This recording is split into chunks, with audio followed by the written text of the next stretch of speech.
গত দুটো তিনটে নির্বাচনে তোমরা দেখেছো, এই আলিপুরদুয়ারে দেখেছো, উত্তরবঙ্গ দেখেছো, গোটা রাজ্যে এবং গোটা দেশে হচ্ছে যে, এবং বিশেষত আমাদের রাজ্যের মুখ্যমন্ত্রী এবং প্রধানমন্ত্রী একে অপরের ব্যক্তিগত আক্রমণ করেন। উনি বলেন ও দিদি ও দিদি, ইনিও বলেন।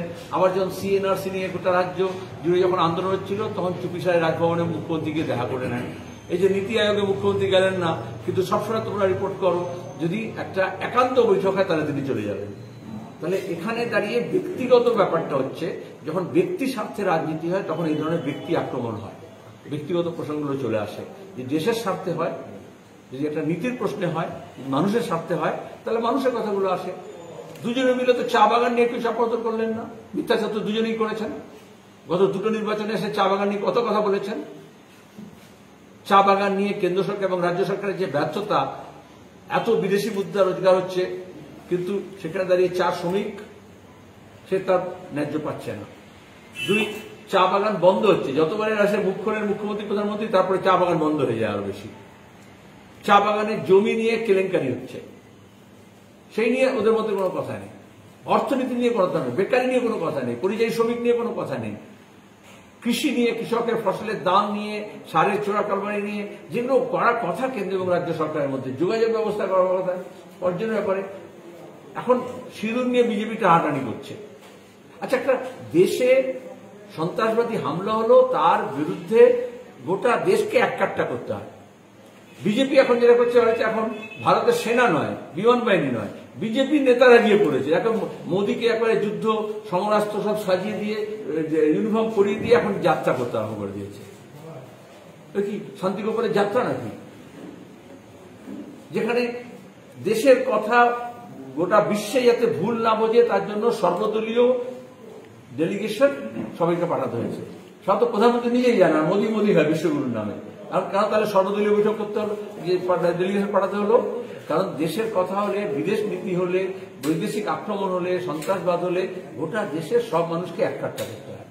সেখানে বিজেপি রাজনৈতিক স্বার্থে এবং হিন্দুত্ববাদী রাজনীতি আরএসএস স্বার্থে তারা ধর্ম নিয়ে, জাতপাত নিয়ে, কাশ্মীরি এবং অন্যান্য ভারতের অন্যান্য অংশের মানুষের মধ্যে বিভেদ তৈরি করার জন্য চেষ্টা করেছে। মমতা মোদীরও রাজনীতি এটাই। সেজন্য আমরা বলেছিলাম যে সবাইকে এককাট্টা করতে। অনুব্রত ভোটে দেখা গেছিল, দেখা যায় আপনাদের ভোট বাক্স শূন্য, সেই ক্ষেত্রে মানুষ কেন আপনাদের কথা শোনে? প্রথম কথা হচ্ছে, শূন্য নয়, ভোট বাক্স শূন্য নয়, ভোট বাক্সকে সুরক্ষিত করতে হবে। এই যে এখন মহারাষ্ট্রে ভোট হলো, দিল্লিতে ভোট হলো, দেখছো না, ভোটের লিস্ট থেকে আরম্ভ করে ভোট গণনা পর্যন্ত কারচুপি। একটা রাজ্য election commission of, central election commission of, নির্বাচনে যারা পরিচালনা করে সেখানে কিরকম দুর্নীতি ছেয়ে গেছে, পুলিশ প্রশাসন কিভাবে ব্যবহার করা হয়। তাহলে আইনের শাসন যদি না হয়, আইন মোতাবেক যদি না হয়, সংবিধান মোতাবেক যদি না হয়, নিরপেক্ষ নির্বাচন যদি না হয়, পঞ্চায়েত নির্বাচনে কিরকম জুলুমবাজি হয়েছে। আর যখন মহারাষ্ট্র এবং দিল্লির নির্বাচনের পরে যখন গোটা নির্বাচন প্রক্রিয়াটা কিভাবে তোমাকে কারাপ্ট হচ্ছে সেটা যখন সামনে এলো, আমরা দেখলাম বিজেপি তৃণমূল একসঙ্গে মিলে বললো ওটা ভোটার লিস্টে পাবে, সব ছেড়ে ছেড়ে দিয়ে ভোটার লিস্টে চলে আসলো। তাহলে নির্বাচন প্রক্রিয়ায় নির্বাচন কমিশন নিরপেক্ষতা নিয়ে যেমন প্রশ্ন উঠলো, কারচুপি নিয়ে প্রশ্ন উঠলো, মেশিন নিয়ে প্রশ্ন উঠলো, ভোট গণনা নিয়ে প্রশ্ন উঠলো, যে প্রশ্নগুলো আমরা দিন ধরে ধরছি, সেখান থেকে দেখবে কিরকম তৃণমূলকে হাতকে ঝুল থেকে বার করলো আরএসএ, অমনি মমতা বললো ভোটার লিস্ট। আর ভোটার লিস্ট থেকে এখন কি আসলে, এখন মিডিয়াগুলো বলছে ভোটার লিস্টের মধ্যে 4 কোটি 5 কোটি বাংলাদেশি আছে, মুসলমান আছে, যেটা আসলে আমরা দেখেছি। তাহলে এই প্রক্রিয়াটাকে শোধরানোর জন্য মানুষকে এককাট্টা করতে হবে। বিজেপি তৃণমূল মানুষকে ভাগ করছে। মানুষ যদি এককাট্টা হয়ে যায়, তাহলে দেখলাম যে ইলেকশন কমিশন ছিল না, কিন্তু যখন কোঅপারেটিভ নির্বাচন হচ্ছে সেখানে বিজেপি তৃণমূল 2 প্রার্থী ছিল, তাকে হারিয়ে দিয়ে লোকে বামপন্থী থেকে সিপিএম প্রার্থী কিন্তু জেতালো। ভোটটা ঠিকঠাক করাতে হবে। আর তারপরে কোটি কোটি টাকা খরচ করে মিডিয়াকে, পোর্টালকে কিনে নিচ্ছে। তারা সারাদিন বিজেপি তৃণমূলের কি বলে ঢ্যামকুরকু ডাক বাতি বাজছে। তাহলে মানুষের দৃষ্টির আড়ালে চলে যাচ্ছে তার নিজস্ব সমস্যা। বামপন্থী কথা বলছি, তোমাদের আগে আসলে 20 বছর আগে আসলে তোমাদের কোনো পত্রপত্রিকা সাংবাদিক থাকতো, এখন সব স্ট্রিঙ্গার, ফুটেজ ওপরে দাঁড়িয়ে। ঠিক আছে, 25 বছর আগে ওয়েজ বোর্ডে কথা বলা হতো সাংবাদিকদের, এখন কোনো ওয়েজ বোর্ডে কোনো বালাই নেই, কোনো সোশ্যাল সিকিউরিটি নেই।